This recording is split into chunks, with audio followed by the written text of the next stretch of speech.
Hi friends, welcome back to our channel. இன்னைக்கு நம்ம இந்த வீடியோல எதை பத்தி பார்க்க போறோம் அப்படின்னா Tamil Nadu agriculture university UG admission பத்தி நம்ம சேனல்ல டெய்லி வீடியோஸ் வந்து அப்டேட்ல வந்து பார்த்துட்டு வரோம். அதை தொடர்ந்து இன்னைக்கு நம்ம பார்க்க போற முக்கியமான அப்டேட்ஸ் என்ன அப்படின்னா வந்து இந்த சர்டிபிகேட் வெரிஃபிகேஷன் யாரெல்லாம் சர்டிபிகேட் வந்து வெரிஃபிகேஷன் போகும் அந்த பேஸ் 1ல வந்து சர்டிபிகேஷன் வெரிஃபிகேஷன் லிஸ்ட் வந்து ரிலீஸ் பண்ணிருக்காங்க. அதுல இருக்கக்கூடியவங்க எல்லாருமே வந்து சர்டிபிகேட் வெரிஃபிகேஷனுக்காக போகணுமா, அதுல இருக்கக்கூடியவங்க எல்லாருக்குமே சீட் வந்து கன்ஃபார்ம் ஆயிருமா அப்படின்னு சொல்லிட்டு ஸ்டூடெண்ட்ஸ்க்கு வந்து பல டவுட்ஸ் வந்து வந்துட்டு இருக்குது. அது எல்லாத்துக்கும் உங்களுக்கு இந்த ஒரு வீடியோல வந்து தெளிவான ஒரு அப்டேட் வந்து கொடுக்க போறேன், ஒரு விளக்கத்தை வந்து உங்களுக்கு ஷேர் பண்ண போறேன். அது மட்டும் இல்லாம யூனிவர்சிட்டி சைட்ல இருந்து வந்திருக்கக்கூடிய முக்கியமான அப்டேட்ஸ் உங்களுக்கு இதுல வந்து உங்களுக்கு ஷேர் பண்ண போறேன். வீடியோ வந்து ஃபுல்லா பாருங்க. வீடியோக்குள்ள போறதுக்கு முன்னாடி இப்போதான் நம்ம சேனலை நீங்க ஃபர்ஸ்ட் டைம் பாக்குறீங்க அப்படின்னா இந்த வீடியோக்கு கீழே இருக்கக்கூடிய ரெட் கலர் சப்ஸ்கிரைப் பட்டனையும் பக்கத்துல இருக்கக்கூடிய அந்த பெல் பட்டனை கிளிக் பண்ணி ஆல்ங்கிறத எனபிள் பண்ணிச்சுக்கோங்க. நம்ம சேனல் வந்து போஸ்ட் பண்ணக்கூடிய ஒவ்வொரு லேட்டஸ்ட் இன்ஃபர்மேஷன் எல்லாமே உங்களோட மொபைல் நோட்டிபிகேஷன்ல வரும். ஈஸியா நீங்க மிஸ் பண்ணாம பார்த்து தெரிஞ்சுக்க முடியும். சரி வாங்க இப்ப நம்ம டைரக்டா வீடியோக்குள்ள போகலாம். ஓகே, முதல்ல நீங்க நல்லா கவனமா நோட் பண்ண வேண்டிய விஷயம் என்ன அப்படின்னா யூனிவர்சிட்டி சைட்ல இருந்து நேத்து வந்து ஒரு அப்டேட் வந்து கொடுத்திருந்தாங்க. இப்ப இந்த பிடிஎஃப் வந்து நீங்க எல்லாருமே வியூ பண்ணி பார்த்திருப்பீங்க. இந்த பிடிஎஃப் வந்து முதல்ல எதுக்காக வந்து கொடுத்திருக்காங்க அப்படிங்கறத நீங்க நோட் பண்ணணும். இதுல என்ன கொடுத்திருக்காங்கன்னு பாருங்க. Academic stream general quota certificate verification and submission அப்படிங்கறத கொடுத்திருக்காங்க. வேன்யூ வந்து அண்ணா ஆடிட்டோரியம் டிஎன்ஏயு கோயம்புத்தூர் நோட்டுன்னு சொல்லிட்டு உங்களுக்கு கொடுத்திருக்காங்க. இந்த அலாட்மெண்ட் அப்படிங்கறது professional and subject to change after verification of original certificates அப்படிங்கறத உங்களுக்கு வந்து சொல்லியிருக்காங்க. இதுல அதாவது உங்களுடைய அலாட்மெண்ட் வந்து பாத்தீங்கன்னா நீங்க ஏதாவது வந்து பாத்தீங்கன்னா சேஞ்சஸ் வந்து பண்றதா இருக்கு அப்படின்னா நீங்க கண்டிப்பா என்ன பண்ணணும் அப்படின்னா நீங்க ஆன்லைன்ல வந்து ஸ்லைடிங் வந்து பண்ண முடியாது. நீங்க நேரடியா டிஎன்ஏயுக்கு தான் வந்து போகணும் அப்படிங்கறத நீங்க வந்து மனசுல வந்து வச்சுக்கோங்க. நிறைய பேர் அதான் வந்து எங்கிட்ட கேக்குறாங்க. இப்போ எங்களுக்கு வந்து சீட் வந்து அலாட் ஆயிருக்கு ப்ரோ, சீட் அலாட் வந்து எங்களுக்கு வந்து பிரைவேட் காலேஜ்ல கிடைச்சிருக்கு, எனக்கு வந்து அக்ரி வந்து கிடைக்கல, எனக்கு வந்து ஹார்டிகல்ச்சர் வந்து கிடைச்சிருக்கு, அது வந்து எனக்கு வந்து இன்ட்ரெஸ்ட் வந்து இல்லை, ஆனா நான் படிக்கணும் அப்படின்னா நான் அக்ரி மட்டும் தான் படிப்பேன் அப்படின்னு நிறைய ஸ்டூடெண்ட்ஸ் வந்து ரொம்ப பிடிவாதத்தோட வந்து பார்த்தீங்கன்னா இருக்கக்கூடிய ஸ்டூடெண்ட்ஸ் தான் இங்க இருக்க தான் செய்யறாங்க. ஸோ அப்படி இருக்கும்போது நீங்க என்ன பண்ணணும் அப்படின்னா நீங்க வந்து ஸ்லைடிங் அப்படிங்கிறது உங்களுக்கு இந்த காலேஜ் பிடிக்கலாம்னு நீங்க வேற காலேஜுக்கு வந்து மாத்த போறீங்க அப்படின்னா நீங்க முதல்ல சர்டிபிகேட் வெரிஃபிகேஷன் வந்து பண்ணணும். சர்டிபிகேட் வெரிஃபிகேஷன் பண்ணி 20,000 ரூபாய் நீங்க பேமெண்ட் பண்ணதுக்கு அப்புறம் நீங்க என்ன பண்ணுவீங்க அப்படின்னா ஸ்லைடிங் வந்து அவங்க கேட்பாங்க. ஸ்லைடிங் பண்றதுக்கு விருப்பப்படுறீங்கன்னா நீங்க ஸ்லைடிங் வந்து பண்ணலாம். இல்ல ப்ரோ இல்ல எனக்கு ஸ்லைடிங்லாம் வேண்டாம், அதே காலேஜ்லயும் ஜாயின் பண்ணிக்கிறேன் அப்படின்னா நீங்க ஃபர்ஸ்ட் ரவுண்ட் கட் ஆஃப்ல உங்களுக்கு வந்து சாரி அந்த ஃபர்ஸ்ட் ரவுண்ட் பேஸ்லயே உங்களுக்கு வந்து ஒரு சீட் அலாட்மெண்ட்னு சொல்லிட்டு ஃபர்ஸ்ட் பேஸ்னு வரும். அதுலயே நீங்க வந்து ஜாயின் பண்ணிக்கலாம். இப்போ நீங்க ஸ்கிரீன்ல பார்த்துட்டு இருக்கக்கூடிய ஒரு அலாட்மெண்ட் தான் வந்து நம்ம சப்ஸ்கிரைபர் ஸ்டூடெண்டோட ஒரு அலாட்மெண்ட். இந்த அலாட்மெண்ட் நீங்க நல்லா வந்து நோட் பண்ணீங்க அப்படின்னா உங்களுக்கு தெரியும். இந்த இடத்துல அலாட்மெண்ட் டேட்னு சொல்லிட்டு 2/7/2024 நேற்று டேட்ல வந்து சீட் வந்து அலாட்மெண்ட் தான் ஆயிருக்குது. எந்த காலேஜ்ல அலாட் ஆயிருக்கு அப்படின்னா பிரைவேட் காலேஜ்ல வந்து அலாட் ஆயிருக்கு. பிஎஸ்சி ஹானர்ஸ் சரி பிஎஸ்சி அக்ரிகல்ச்சருங்கிறது வந்து உங்களுக்கு வந்து அலாட் ஆயிருக்கு. இந்த காலேஜ் எனக்கு வந்து வேண்டாம், இது வந்து ஒரு 10வது இடத்துல நான் ஃபில் பண்ணேன் ப்ரோ, இந்த காலேஜ் எனக்கு வந்து தேவையில்லை, எனக்கு வந்து வேண்டாம், எனக்கு வந்து 8வதுல இருக்கக்கூடிய காலேஜ் தான் வேணும் அப்படின்னு நீங்க நினைச்சீங்கன்னா நீங்க என்ன பண்ணலாம்னா இந்த 2ஆம் தேதி நீங்க வந்து சர்டிபிகேட் வெரிஃபிகேஷன் வர சொல்லியிருந்தாங்கன்னா நீங்க கண்டிப்பா அங்க போயிருக்கணும். போய் சர்டிபிகேட் வெரிஃபை பண்ணிட்டு 20,000 ரூபாய் ஃபீஸ் வந்து பேமெண்ட் வந்து முதல்ல வந்து பண்ற மாதிரி இருக்கும். நம்ம ஃபீஸ் வந்து பேமெண்ட் வந்து எதுல கழிச்சுக்கிறாங்க ரெடியூஸ் பண்ணிக்கிறாங்கன்னா உங்களுடைய அந்த கோர்ஸ் ஃபீஸ் வந்து ரெடியூஸ் பண்ணிக்கிறாங்க. ஆனா அட்மிஷன் ஃபீஸ் தான் நீங்க 20,000 ரூபாய் பே பண்ணி தான் ஆகணும். சர்டிபிகேட் வெரிஃபிகேஷன் கொடுத்துட்டு அங்கேயே சப்மிஷனும் பண்ணிட்டு வந்துடணும் அப்படிங்கிறத நீங்க நோட் மைண்ட்ல வந்து வச்சுக்கோங்க. இப்போ இதே மாதிரி எனக்கு ரெண்டாவது ரவுண்ட்ல எனக்கு வந்து சீட் வந்து கிடைக்குமா அப்படின்னு கேட்டீங்கன்னா கண்டிப்பா அந்த இடத்துல நீங்க கொடுக்கக்கூடிய இடத்துல சீட் வந்து வேகன்சிஸ் வந்து இருக்கு அப்படின்னா கண்டிப்பா உங்களுக்கு என்ன பண்ணுவாங்கன்னா சீட் வந்து அலாட் பண்ணுவாங்க. இது நெக்ஸ்ட் வந்து ஒரு டேட் வந்து கொடுத்து இந்த காலேஜ்ல உங்களுக்கு வந்து சீட் வந்து அலாட் ஆயிருக்கு, நீங்க அங்க போயிட்டு வந்து அட்மிஷன் போட்டுக்கலாம் அப்படிங்கிற சொல்லுவாங்க.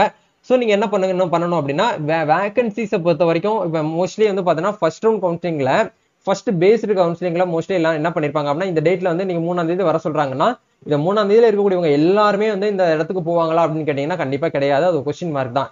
ஏன்னா ஒரு சில ஸ்டூடெண்ட்ஸ் வந்து வேற இடத்துல சீட் கிடைச்சிருக்கும், ஒரு சில பேரண்ட் வந்து இங்க வேண்டாம் அப்படின்னு சொல்லுவாங்க. இந்த மாதிரி நிறைய விஷயங்கள்லாம் இந்த இடத்துல இருக்கு இல்லையா? அப்படிங்கிற பட்சத்துல இவங்க எல்லாருமே போக மாட்டாங்க. யாரெல்லாம் போக மாட்டாங்களோ அந்த இடத்துல சீட் வந்து வேகன்சி அப்படிங்கிறது ஒன்று வந்து இருக்கும். இப்போ உங்களுக்கு புரியுதா? ஏன்னா சீட் நிறைய பேர் என்கிட்ட அதான் வந்து கேட்குறீங்க, சீட் வேகன்சி வந்து எவ்வளவு ப்ரோ இருக்கு, இப்போ வந்து சீட் வந்து ஃபுல்லா ஆயிருச்சா ப்ரோ அப்படிங்கிறலாம் கேட்குறீங்க.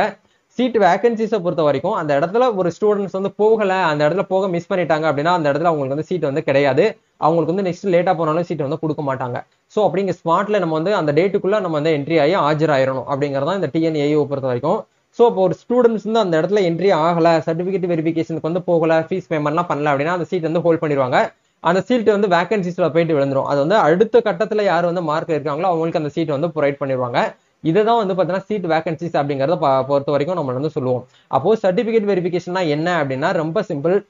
இப்போ எக்ஸாம்பிளுக்கு இந்த இடத்துல பட்டியல வந்து உங்களுடைய பேர் வந்து இருக்கு சக்தி அப்படிங்கறத உங்களுடைய பேர்னு வச்சுக்கோங்களேன்.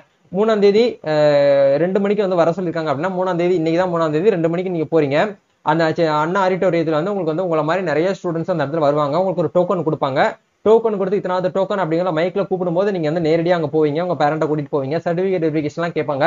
உங்க கையில் இருக்கக்கூடிய 10th 12th உங்களுடைய டிகிரி, சாரி உங்களுடைய டிசி, உங்களுடைய கம்யூனிட்டி சர்டிஃபிகேட், இந்த மாதிரி சர்டிஃபிகேட்ஸ்லாம் நீங்க வந்து ஒரிஜினலா அவங்க கிட்ட கொடுத்து நீங்க சர்டிஃபிகேட் வெரிஃபை பண்ணிட்டு இந்த காலேஜ் தான் வந்து சீட் கிடைச்சிருக்கு, கன்ஃபார்மா நீங்க வந்து ஜாயின் பண்ண போறீங்களான்னு கேட்பாங்க. நீங்க ஓகே அப்படிங்கிற பட்சத்தில் 20,000 ரூபாய் பே பண்ணிட்டு வந்துருவீங்க. பே பண்ணிட்டு சர்டிஃபிகேட் நீங்க வந்து சப்மிட் பண்ணிட்டு வந்துருவீங்க.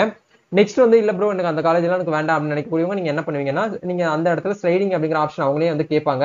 அந்த கவுன்சிலிங் வந்து நடத்துறவங்க வந்து கேட்பாங்க, ஸ்லைடிங் பண்றதுக்கு நீங்க விருப்பப்படுறீங்களா, நீங்க ஸ்லைடிங் தாராளமா என்ன பண்ணலாம், ஸ்லைடிங் ப்ராசஸ் அப்படிங்கறத பண்ணிக்கலாம். நல்லா கவனிக்கணும், ஸ்லைடிங் பண்றதுக்கு முன்னாடி ஒன்ஸ் நீங்க வந்து 100% உங்களோட மைண்ட் தாட்டை பொறுத்து நீங்க வந்து ஸ்லைடிங் பண்ண போறீங்களா வேண்டாமா அப்படிங்கிற டிசைட் பண்ணிக்கோங்க. ஏன்னா போன வருஷம் நிறைய ஸ்டூடெண்ட்ஸ் என்ன பண்ணியிருந்தாங்கன்னா, ஃபர்ஸ்ட் காலேஜே எனக்கு வந்து பெட்டரா இருந்துச்சு ப்ரோ, செகண்ட் காலேஜ் எனக்கு அந்த அளவுக்கு ஒரு எஃபெக்ட் இல்லை அப்படிங்கிறத நிறைய பேர் ஃபீல் பண்ணியிருந்தீங்க. ஒன்ஸ் நீங்க ஸ்லைடிங் பண்ணிட்டீங்கன்னா அதை வந்து நீங்க சேஞ்சஸ் வந்து பண்ண முடியாது. ரெண்டாவது கிடைச்ச காலேஜுக்கு தான் நீங்க வந்து போற மாதிரி இருக்கும். சரிங்களா, இதுதான் வந்து இப்போதைக்கு வந்துருக்கக்கூடிய அப்டேட். ஸோ நீங்க இன்னைக்கு கவுன்சிலிங் வர சொல்லியிருக்காங்க, சர்டிஃபிகேட்டுக்கு வர சொல்லியிருக்காங்க அப்படின்னா கண்டிப்பா நீங்க வந்து போற மாதிரி தான் இருக்கும். இது வந்து யாருக்கெல்லாம் வந்து பாத்தீங்கன்னா இன்னைக்கு கவுன்சிலிங் வந்து வர சொல்லியிருக்காங்களோ நல்ல ஹை கட் ஆஃப் 185க்கு மேல இருக்கக்கூடியவங்களுக்குலாம் வந்து என்ன பண்ணிருக்காங்க அப்படின்னா கட் ஆஃப் வந்து வர சொல்லியிருக்காங்க. அவங்களோட ரேங்க் இந்த இடத்துல கொடுத்துருக்காங்க பாருங்க. ரேங்க் எத்தனாவது இடத்துல ரேங்கிங்ல இருக்காங்க அப்படிங்கிறது எல்லாமே உங்களுக்கு இந்த இடத்துல லிஸ்ட் வந்து போட்டு இந்த டேட்ல நீங்க வந்து வரணும் அப்படிங்கிற சொல்லிட்டாங்க. நாளைக்கு வரக்கூடிய ஸ்டூடெண்ட்ஸா இருக்கீங்க அப்படின்னா நீங்க நாளைக்கு வந்து போகணும். நாளான்னைக்கு 5ஆம் தேதி வரக்கூடிய ஸ்டூடெண்ட்ஸ் வந்து கொஞ்சம் கட் ஆஃப் வந்து கம்மியா, இன்னைக்கு வந்து கட் ஆஃப் ஹையா இருக்கக்கூடியவங்க, நாளைக்கு அதே கட் ஆஃப்ல வந்து ஒரு 10 கட் ஆஃப் வந்து கம்மியா இருக்கக்கூடியவங்க, அதுக்கு மறுநாள் 5ஆம் தேதி வந்து பாத்தீங்கன்னா கொஞ்சம் கட் ஆஃப் வந்து 10 பாயிண்ட் வந்து நம்மளுக்கு வந்து ரெடியூஸ் ஆகிட்டே போகும். பட் இன்னைக்கு வந்து என்ன பண்ணிருக்காங்கன்னா கொஞ்சம் ஹை கட் ஆஃப்ல இருக்கக்கூடியவங்களுக்கு சீட்ஸ் வந்து உங்களுக்கு வந்து சர்டிஃபிகேட் வெரிஃபிகேஷனுக்காக வர சொல்லியிருக்காங்க. ஸோ சர்டிஃபிகேட் வெரிஃபிகேஷன் போகும்போது கண்டிப்பா முடிஞ்ச வரைக்கும் உங்க பேரண்ட் வந்து கூட்டிட்டு போங்க. இதுதான் இப்போதைக்கு வந்திருக்கக்கூடிய அப்டேட். ஸ்டூடெண்ட்ஸ் நிறைய பேர் என்கிட்ட வந்து டவுட்ஸ் கேட்குறீங்க. இப்போ உங்களுக்கு இந்த வீடியோல ஒரு தெளிவான ஒரு அப்டேட் வந்து கொடுத்துருப்பேன் நினைக்கிறேன். சீட் அலாட்மெண்ட்டை பொறுத்த வரைக்கும் நீங்க ஆன்லைன்லேயே சீட் அலாட்மெண்ட் வந்து டவுன்லோட் பண்ணிக்கலாம்.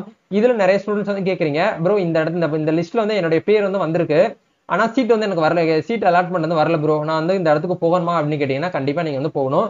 இப்போ எக்ஸாம்பிளுக்கு வந்து உங்களுக்கு வந்து 5ஆம் தேதி தான் சீட் அலாட்மெண்ட், 5ஆம் தேதி தான் உங்களுக்கு சர்டிஃபிகேட் வெரிஃபிகேஷன் வர சொல்லியிருக்காங்க அப்படின்னா நீங்க 5ஆம் தேதி வரைக்கும் நீங்க வந்து யூசர் நேம் பாஸ்வேர்ட் போட்டு அடிக்கடி செக் பண்ணி லாகின் பண்ணி பாருங்க. கண்டிப்பா எனக்கு தெரிஞ்ச சீட் அலாட்மெண்ட் வந்து உங்களுக்கு நைட் வரலாம், ஈவினிங் வரலாம், மார்னிங் வரலாம், எப்போ வேணாலும் சீட் அலாட்மெண்ட் அப்படிங்கிறது உங்களுக்கு வந்து ஆன்லைன்ல அப்டேட் ஆயிருக்கலாம்.